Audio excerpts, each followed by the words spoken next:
जयमुक्ताई मस्साजोग येथील सरपंच संतोष देशमुख यांच्या निर्गुण हत्येप्रकरणी निकटवर्ती वाल्मिक कराड यांचा पाय खोलात आढळून आल्याने वादाच्या भोवऱ्यात सापडलेले राज्याचे अन्न व नागरी पुरवठा मंत्री धनंजय मुंडे यांनी अखेर आज आपल्या पदाचा राजीनामा मुख्यमंत्री देवेंद्र फडणवीस यांच्याकडे दिला आहे।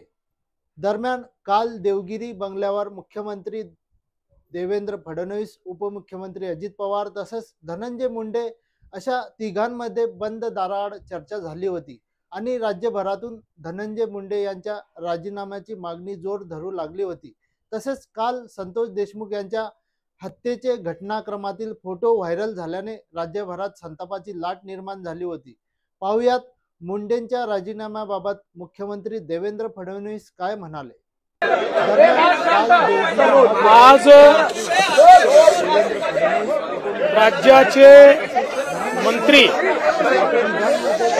श्री धनंजय मुंडे यांनी माझ्याकडे आपला राजीनामा दिलेला आहे। त्यांचा राजीनामा मी स्वीकारलेला आहे आणि पुढील कारवाई करता तो माननीय राज्यपाल महोदयांकडे पाठवलेला आहे। त्यामुळे मंत्री धनंजय मुंडे यांना राजीनामा स्वीकारून या ठिकाणी मुक्त करण्यात आलेलं आहे। आज महाराष्ट्र के मंत्री श्री धनंजय मुंडे इन्होंने अपने पद का इस्तीफा मुझे सौंपा।